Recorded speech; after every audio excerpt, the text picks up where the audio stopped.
네, 안녕하세요. 반갑습니다. 도문화TV의 한동대표입니다. 오늘은요, 요즘 시장 자체가 정말 마지막 희망까지 뺏어가고 있는 그런 모습이죠. 미국의 PC 지표부터 시작을 해서 기대 인플레이션까지 예상치보다 좀 높게 나오게 되면서 반등이 좀 무산되는 모습이고, 요즘에 이제 국내외적으로 경제에 대한 온갖 암울한 얘기들이 많이 나오고 있습니다. 자, 우리 증시에서 격언은요, 온갖 암울한 얘기들이 나올 때가 바닥이다라는 얘기가 있는데, 사실 지금은 그런 걸 가지고 바닥이다, 진바닥이다 이렇게 논하기 좀 어렵다라고 생각이 듭니다. 지금은 낙폭과대라는 것 말고는 호재가 없다라고 해서 말씀드리고 있는 상황인데요. 지금 시장은 낙폭과대에 와 있습니다. 그래서 이번 주 같은 경우는 어, 마지막 또 지켜봐야 될 부분들이 고용률입니다. 비농업 부분에서의 고용률인데요. 그게 또 만약에 또 어, 증시를 지탱하지 못한다라면 어, 또 10월 13일 날 발표되는 CPI 지수 여기에 마지막 희망을 좀 걸어봐야 되는 이런 상황입니다. 이제 주말에 손정희 회장이 이제 방한을 했습니다.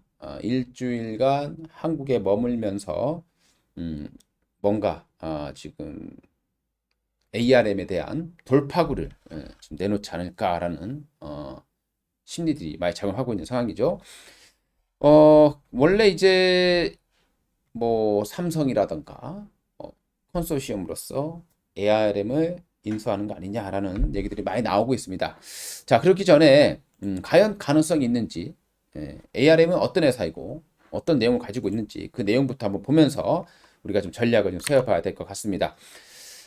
이재용 손정이 10월 단판을 짓는다라는 얘기 나오고 있습니다. 워낙 예전부터 좀 친분이 있는 그런 관계로 알려지고 있고요. 자, ARM 어떤 회사인가 보도록 하겠습니다. 아키텍처 회사입니다. 아키텍처라는 것은 이제 건축학 의미라는 의미를 좀 가지고 있는데 그만큼 이제 반도체에서도 설계를 해야 되겠죠. 설계를 해야 되는데 하드웨어하고 소프트웨어를 포함해서 컴퓨터 시스템 전체에 대한 설계 방식이다. 이렇게 보시면 될 것 같고요. ARM의 기업 가치는 최소 뭐 70조 원에서 막 100조 원까지 거론되고 있습니다. 지금 그런데 반도체 업황이 굉장히 안 좋아요. 지금 디램 가격이 4분기에 18% 정도의 하락이 예상되고 있고, 낸드 플래시 같은 경우에도 20% 정도의 하락이 추정되고 있는 그런 상황입니다. 그러다 보니까 이런 반도체가 좀 어려워지는 이런 상황이죠.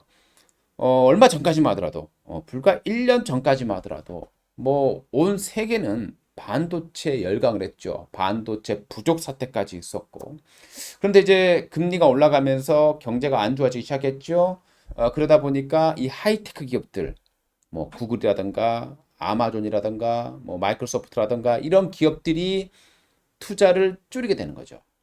즉, 반도체는 데이터 센터가 커야 되는데, 여기서 지금 투자를 축소하다 보니까 반도체 가격이 떨어질 수밖에 없는 완전히 상황이 1년 만에 급변하는 그런 모습이 나오고 있습니다. 이런 상황에서 삼성전자가 ARM을 이렇게 높은 가격에 인수한다는 것은 가격적인 측면에서도 일단은 상당히 좀 어려운 그런 모습이 될 것 같고요. 이 ARM 같은 경우는 칩리스 업체죠. 팹리스계의 팹리스 업체다라고 보시면 되겠습니다. 즉 공장이 없는 팹리스 업체인데 이 업체는 칩도 안 만들어요. 그래서 설계만 하는 업체다. 그래서 아키텍처 업체다라고 보시면 되겠습니다. 아키텍처 기업만 하고요. 그리고 애플이라든가 퀄컴 이런 기업들의 이런 칩셋 최고의 칩셋을 개발하고 있는 업체라고 보시면 되겠습니다. 삼성은 엑시노스의 ARM에 아키텍처 들어가고요. 그다음에 엔비디아 그리고 텔레칩스, 우리나라 텔레칩스라는 업체도 PMP라던가 저가 태블릿에 제공하고 있습니다. 그리고 미디어텍, 대만의 미디어텍, 중저가형 AP, 그다음에 하이실리콘에는 기린 시리즈에도 이 ARM이 태색되고 있죠. 그러니까 이 모바일 기기의 거의 90% 이상이 현재로서는 ARM을 이 아키텍처를 사용하고 있다라고 보시겠죠. 역사는요, 1978년도로 올라갑니다. 마이크로소프트 마이크로 프로세서 기반의 시스템 개발을 위해서 설립이 됐고요. 1981년 RISC 기반의 프로세싱이 탄생을 하게 됩니다. 요거는 이제 복잡한 처리는 소프트웨어에 그리고 명령사들을 축소 설계한 컴퓨터다. 이렇게 보시면 될 것 같고요. 이제 80년대입니다. 80년대 말에 애플이 마이크로 프로세서의 ARM의 아키텍처를 최초로 이제 사용을 하게 되는 거고요. 요때 이제 뉴턴 프로젝트라는 여기에 탑재될 마이크로 프로세서를 개발하기 위해서 이 회사가 설립이 되었다라고 보시면 되겠습니다. 90년도에요. 이 아콘이라는 기업하고 미국의 중형 반도체 기업 VLSI라는 기업 그리고 애플 요 세 개 기업이 조인트 벤처로 설립했다고 합니다. 그러니까 이 애플 같은 경우에는 대략 한 42억에서 한 45억 정도 그렇게 큰 금액은 아닙니다. 투자를 했다라고 나오고 있고요. 그리고 이제 이때 당시에 ARM이 상장을 하게 되면서 이 셋의 관계는 이제 청산이 됩니다. 자, 그리고 90년대 같은 경우는 이제 PC 시대였죠. 이때 이제 인텔의 X86이라는 이 아키텍처가 거의 점령하다시피 했습니다. 그렇기 때문에 ARM은 여기에서 이 PC 쪽으로 접근할 수가 없었다는 거죠. 워낙 진입 장벽이 높았고 인텔이 아예 장벽을 쌓아놓은 상황이다 보니까 이쪽에서는 승산이 없었다라는 거죠. 그래서 적은 양의 트랜지스터로 설계된 아키텍처 위주로 이제 개발을 했다라고 보시겠습니다. 그래서 PDA, 그다음에 코어텍스 A라든가 그리고 공유기, 내비게이션 이런 이제 소형 인베디드 시장에서 서서히 두각을 나타냈다라고 보시면 되겠고요. 그리고 2005년입니다. 여기에 저전력 고성능 지원하는 그런 이제 프로세스를 개발을 하게 되는 거죠.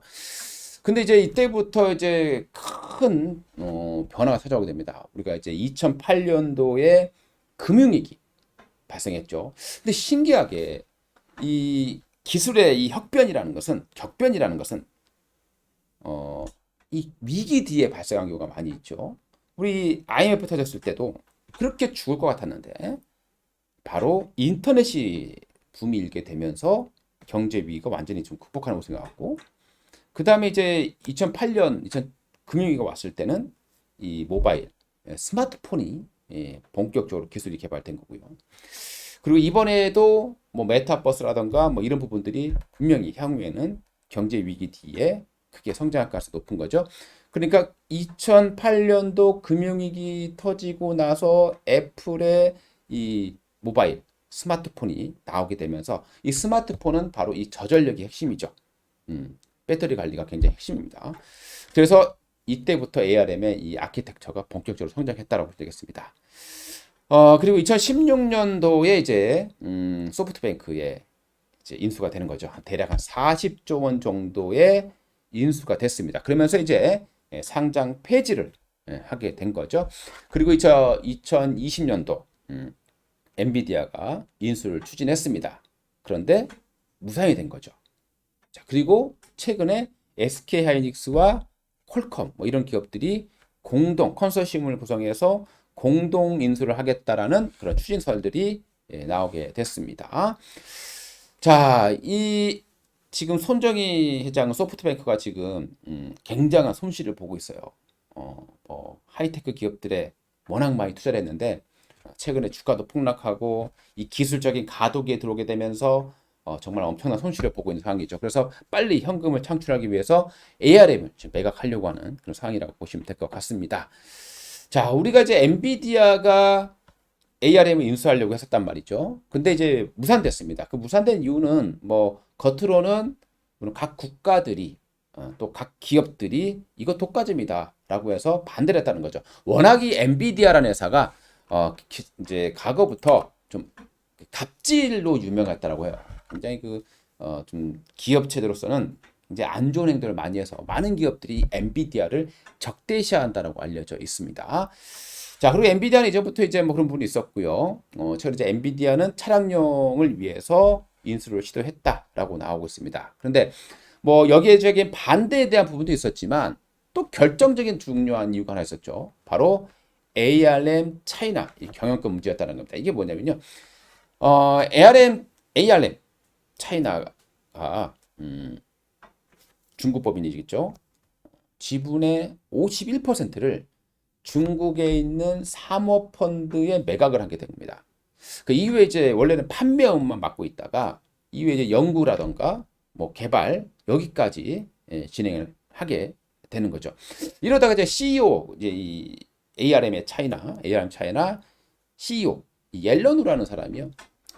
이 개인 펀드에 투자하면 ARM 제품을 할인해 준다거나 이런 이제 정말 하지 말아야 되는 그런 행동을 하게 된 거죠. 그래서 이사회 과반수의 동의를 얻어서 이 대표를 해임을 하게 된 겁니다. 그래서 이제 여기에 이제 반발해서 ARM 차이나가 ARM과 본사와 독자 경영을 선언하게 되는 거죠. 그러다 보니까 지금 이 모든 이 특허 관리자가 본사 네덜란드 그 영국의 ARM 본사로 되어 있는데요. 요걸 가지고 지금 그 중국이 이제 기술을 먹어가는 거 아니냐 이런 우려감을 줬다라고 보시면 되겠습니다. 그러니까 중국 같은 경우는 미국이 하웨이에 대한 본격적인 제재를 하게 된 거죠. 기술 수출에 대한 통제도 많이 해왔었고요. 그리고 중국은 반도체 굴기를 그리고 맺혀왔었던 그런 국가였습니다. 이때다 싶어서 중국이 그런 것을 좀 눈 감아주는 그런 모습이 좀 있었고 그러다 보니까 글로벌적으로 이거는 강제적인 기술 탈취다 이런 비난을 엄청나게 받아왔다라고 되겠습니다. 그게다가 이제 이게 이제 잘못됐을 경영권의 그 분쟁이 발생했을 경우에 이 중국에서 발생하는 이 매출까지도 ARM이 잊어버릴 수 있는 거죠. 잃어버릴 수 있기 때문에 그게 한 대략 한 20% 정도라고 합니다. 매출에서. 그래서 이것까지 타져보니까 엔비디아는 이 ARM을 인수하기가 좀 쉽지 않았던 그런 모습으로 보시면 될 것 같습니다. 근데 최근에는 이 ARM 차이나의 대표가 다시 류런천이라는 이 사람으로 다시 변경이 되어서 이제는 소프트뱅크의 특수 목적 회사 그 산하로 이제 지분이 이전이 돼서 이제 중국이 다시 가져간다 뭐 이런 리스크에서는 이제 자유로워졌다 이렇게 보시면 될 것 같습니다. 그러니까 이런 것들이 해결되니까 이제 삼성이 다시 인수하는 거 아니냐라는 그런 내용들이 나오고 있습니다. 중국 ARM의 지분 구조인데요. 이게 호환 혁신펀드 조인트 벤처입니다. 이게 이제 대략 51% 정도의 지분을 가지고 있다라고 보시면 될 것 같습니다. 이런 것들이 이제 지금까지 나타났던 그런 경영권 분쟁이었다. 이렇게 보시면 될 것 같고요. 그게 이제 어느 정도 해결되면서 다시 이제 IPO를 할 거냐, 이제 매각을 할 거냐 기로에 서 있습니다. 지금 현재 뭐 매각 가격이 뭐 100조 원 근처까지 추산되고 있는 그런 상황인데, 그럼 삼성이 과연 이걸 인수할 수 있겠느냐라는 거예요. 최근에 보니까 주시장에서도 일부 종목들이 이 테마주로서 잠깐 급등하는 그런 모습들도 발생을 했습니다. 근데 엔비디아, 사실상 엔비디아는 ARM하고 그렇게 아주 직접적인 관계가 없음에도 불구하고 이런 많은 기업들이 다 반대를 했단 말이죠. 그러니까 GPU 업체입니다. 그럼에도 불구하고 기업들이 반대를 했어요. 근데 삼성은 종합 반도체 회사고 이런 상황에서 삼성이 이 ARM을 단독 인수한다는 것은 자금적인 부분도 있겠지만 그리고 너무 비싸다는 거죠. 지금 반도체 경기가 안 좋아지고 있는 상황이고 그리고 애플이 최근에 이제 만약에 삼성이 ARM이 인수한다. 그럼 애플은 최근에 이제 새로운 방식의 공개 아키텍처 방식의 이 새로운 기업을 키워서 그걸 사용할 수밖에 없다라 보시겠죠. 그렇게 되면 이 ARM의 몸값도 나중에는 낮아질 수밖에 없는 상황이 되는 거죠. 그래서 이 ARM을 우리가 이제 스위스다 이렇게 표현하는 겁니다. 그러니까 중립에 놔둬야 된다는 거거든요. 그래서 단독에서 사실 불쌍하고 거의 뭐 불가능에 가깝지 않을까 생각이 들고요. 공동 인수입니다. 인텔이라든가 퀄컴 공동 인수설인데 이것도 사실 들어가는 돈에 비해서 뭐 가져올 만한 게 많지 않다는 겁니다. 예.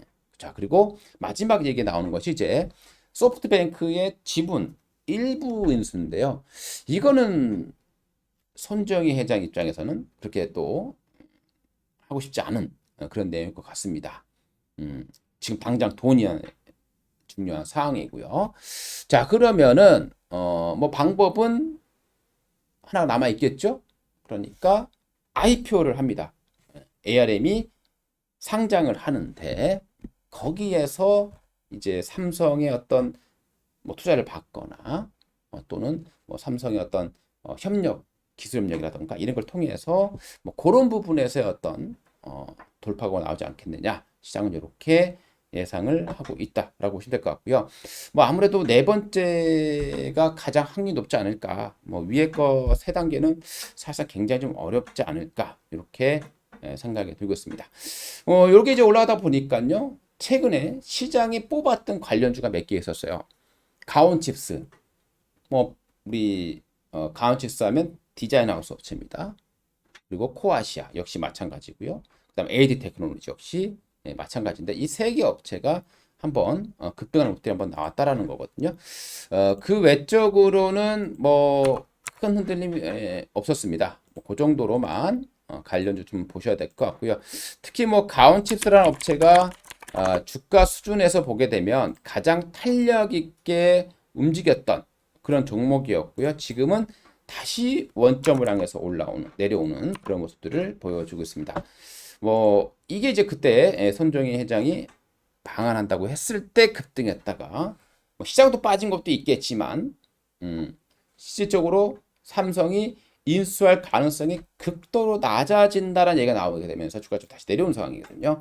근데 역시나 인수 자체는 쉽지는 않을 것 같고 그렇다고 하더라도 만약에라도 행여라도 혹시라도 뭐 어떤 내용이 나온다라면 이런 종목들이 움직일 좀 가능성이 높다 이렇게 보시면 될 것 같습니다.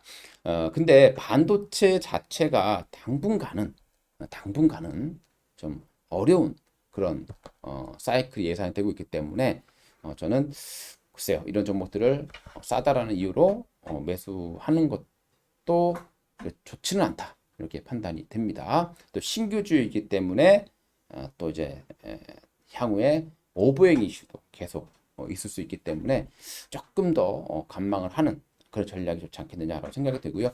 그 외에 뭐 AD 테크놀로지라든가 이런 종목들도 잠깐 올라오긴 했었습니다만은 역시나 바닥을 치고 올리기에는 아직 무리수가 좀 있다. 이렇게 판단을 해보셔야 될 것 같습니다.